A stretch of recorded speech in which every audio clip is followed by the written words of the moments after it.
Ondo State, known as the Sunshine State, rich in history and culture, the ray of the Southwest, potential to be the anchor of Nigeria, a state of promise where greatness should be its destiny.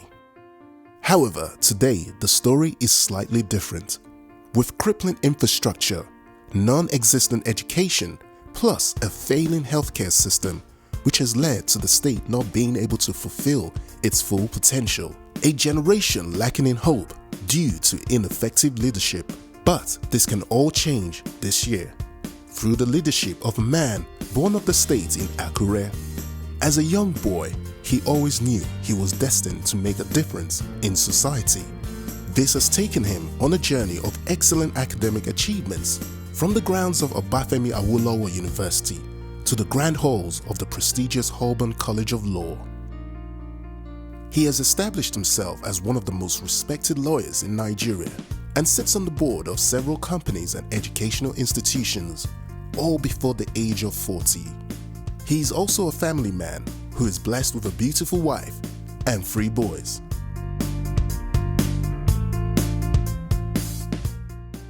My name is Olaoluwa Adeyeye. I'm the wife of the next governor of Ondo State. People have always referred to him as Esquire, the governor, nicknames of people in leadership, because that's how he's always portrayed himself. He's carried himself in a very, very distinguished way. My babes, Laulu, is an extremely disciplined person. He's hard on himself, and I wonder sometimes if everybody else would be this way, because when you're hard on yourself, it shows that you're disciplined as a person. He's a good father, he's fun to be with, he's very innovative, he's my good-to-go person. I'm sure people watching will think, what else would his wife say? His purpose and determination is about change. And change we really do need. It's time for good governance. And it also starts with somebody that is vibrant, youthful, and that can run the race. And by the special grace of God, I believe he is the best candidate. I know he is. I'm confident that he'll be a good father to everybody in the state, as he is a good father at home. He's sincere, he's fair in his judgment, and he is very objective. And by the grace of God, with your support, we believe we can run this race together. Thank you. ẹni tó bá ní gbòǹgbò tó dẹ̀ ní àlàáfíà nínú ìdílé rẹ̀ tí èèyàn fi lè máa wo àwòkọ́ṣe ẹ̀ òun ni ó jẹ́ pé abiyamọ tó bá ṣe abiyamọ gidi á mọ̀ pé Olaoluwa pé wọ́n bí ó dẹ̀ tún rẹ̀ bí ní ìlú Àkúrẹ́ àti Ondo State ọmọlúàbí èèyàn ni. Well, thank God Olaoluwa, apart from his father's name, is a young breed politician in Akure, Ondo State. And anything without a successor, we are looking at him in the view of him progressing to become something politically in this state, because there's need for a paradigm shift. As a new breed politician, and he's a nice person due to his father's character and his own behaviors to all of the youths. So I want Akure people to support him, to let him be our governor, so that everything will be okay for us. Ó jẹ́ ọmọ tó ṣẹ̀ṣẹ̀ ń bọ̀. Ó dẹ̀ rìn láàrin ìlú, ó bá àwọn youth lò, ó bá àwọn àgbà lò, ó dẹ̀ bá àwọn ọmọ kéékèèké, ó bá wọn lò. Ó mọ ọ̀tún, ó mọ òsì. Ìdí èyí ni pé tá a bá lè gbàdúrà tọmọ ẹ̀ bá débẹ̀, ìlú á dẹ̀rọ̀. Ẹni tó bá gbé nílùú ló mọ nǹkan tó ń ṣe nílùú. And with that, the time has now come for Ondo State to choose and be on the right side of history for a change that means what it actually means. Change.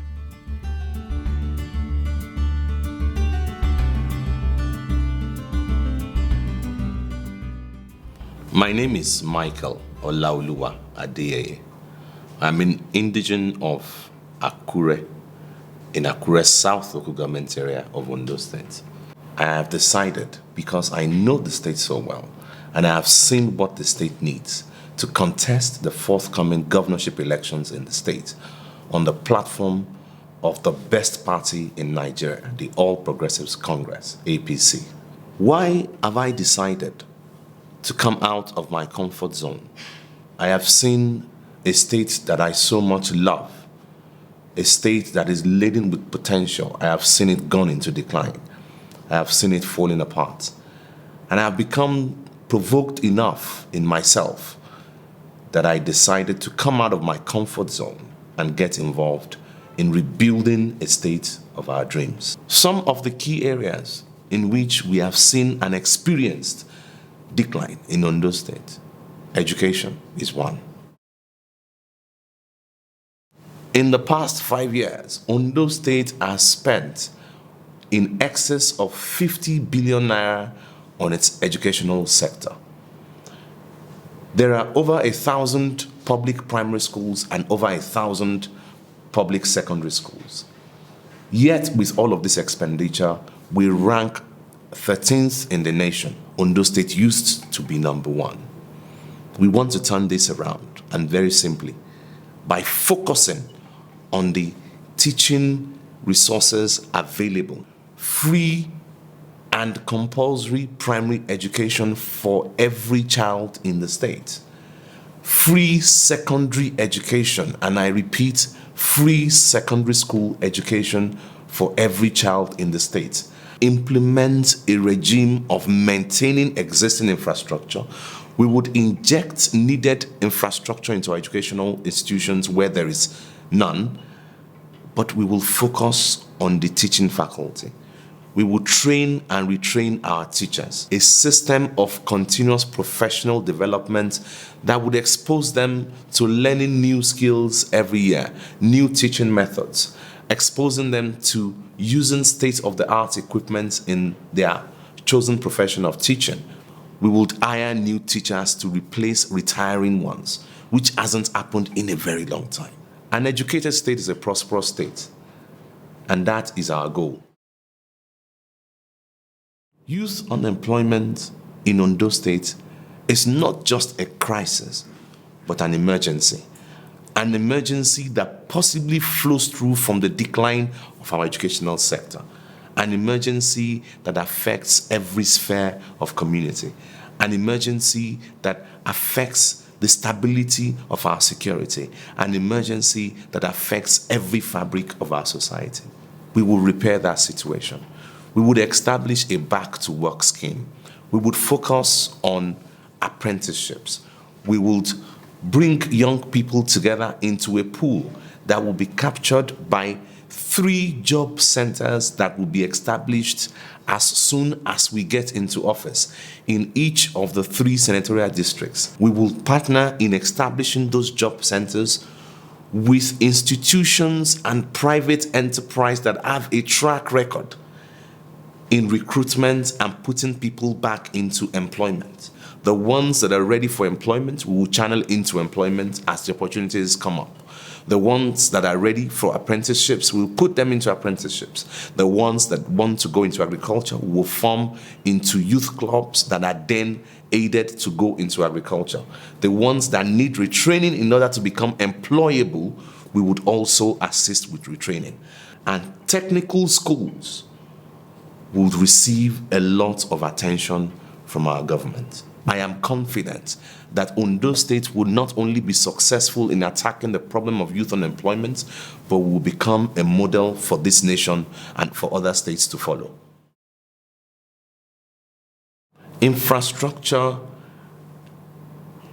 is non-existent in Ondo State. There are distances within the state that could be traveled in less than an hour, that today we are traveling in 2-3 hours. You only need to take a drive through Akoko. We have roads that have caved in. We have moribund facilities that have been established. During one of my visits, I saw an electricity installation for a village of a very little number of people that hasn't worked in 5 years. I have inquired about electrification in the state, and very little has gone on in the last 5 years. our approach to infrastructure will be simple. We will roll out a policy of strategic deployment of infrastructure at places that can immediately impact the state economically. And what I mean by that is very simple. We won't spend 100 million electrifying a community of 20 people, but we will spend 100 million building a road into a farm settlement that has an output of 150 tons of yam every year, or maybe 200 tons of cocoa every year. We would not spend the money of the state recklessly. Access to healthcare in Ondo State is at an all-time low. We will rebuild our state specialist hospitals. We will ensure that there are comprehensive health centers in all of the local governments. And on top of that, we would establish a first response health station in all of the wards in the state, 203 of them.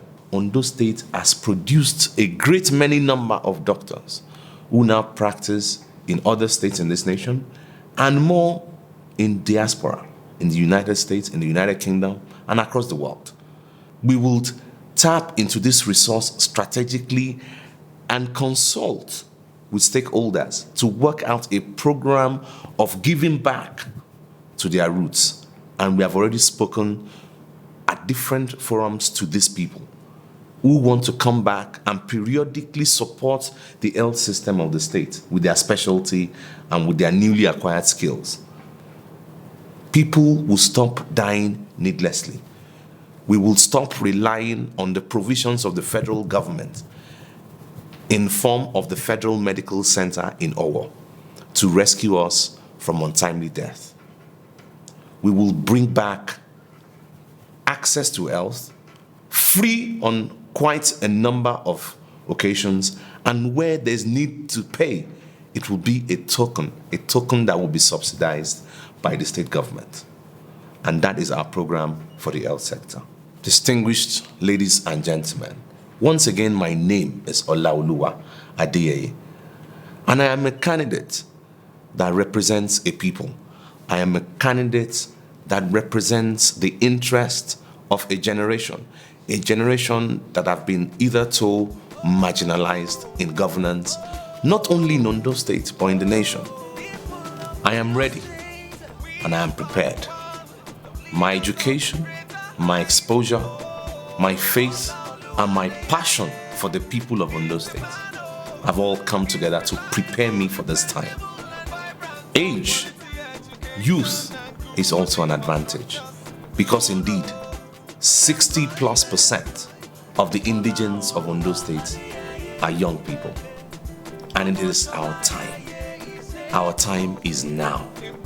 We want to take over the reins of governance and marry traditional governance systems with 21st century exposure and technology, and catalyze our state to a place of envy in the Committee of States in this nation. For your support and your faith in this vision, I thank you. God bless you.